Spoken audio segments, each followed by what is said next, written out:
بسم اللہ الرحمن الرحیم۔ آج ہم روزوں کے بارے میں چند مسائل بیان کریں گے۔ مسئلہ نمبر 1، تھوک اور بلغم جب تک منہ میں ہو ان کو نکلنے سے روزہ نہیں ٹوٹتا، البتہ منہ سے باہر مثلا ہتھیلی پر تھوک کر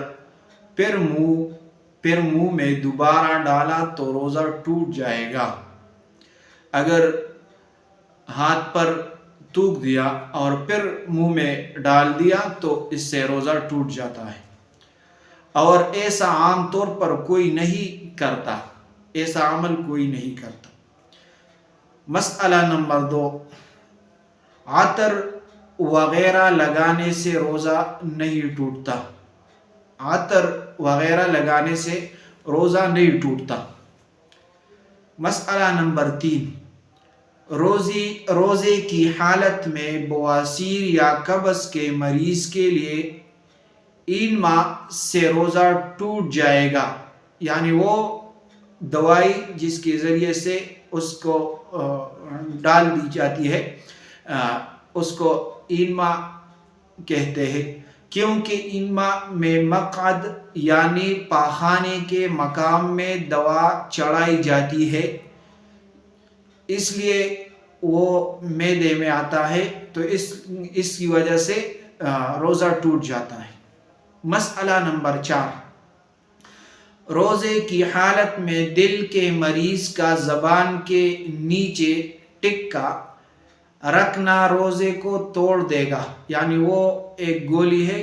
جو زبان کے نیچے رکھتے ہیں، اگر کسی نے رکھ دیا تو روزہ ٹوٹ جاتا ہے، کیونکہ عموماً وہ گولی تھوک میں شامل ہو کر حلق سے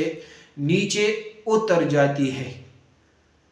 حلق میں نیچے اتر جاتی ہے تھوک کے ذریعے۔ بالفرض اگر گولی کا اثر حلق میں سے نیچے نہ اترے تو روزہ نہیں ٹوٹے گا، مگر ایسا بہت مشکل ہے، لہذا حتی الامکان اس سے گریز کیا جائے۔ مسئلہ نمبر 5، اگر شوگر کا مریض روزے کی حالت میں انجیکشن کے ذریعے انسولین گوشت میں لے تو روزہ نہیں ٹوٹتا۔ اگر شوگر کا مریض ہے اور اس کو انجیکشن لگ جائے انسولین کا تو اس سے روزہ نہیں ٹوٹتا۔ مسئلہ نمبر 6، بے ہوشی سے روزہ نہیں ٹوٹتا، چاہے خود بخود بے ہوش ہو جائے یا اس کو انجیکشن کے ذریعے بے ہوش کیا جائے، البتہ اگر ناک میں گیس سونگانے یا منہ کے راستے سے گیس داخل کر کے بے ہوش کیا جائے تو اس سے روزہ ٹوٹ جائے گا۔ اگر منہ کے ذریعے اس کو آکسیجن یعنی گیس کے ذریعے سے بے ہوش کیا جائے تو اس سے روزہ ٹوٹ جاتا ہے، اور بعد میں اس کی قضا لازم ہوگی، اس کے بعد قضا بھی لازم ہے۔ مسئلہ نمبر 7، روزے کی حالت میں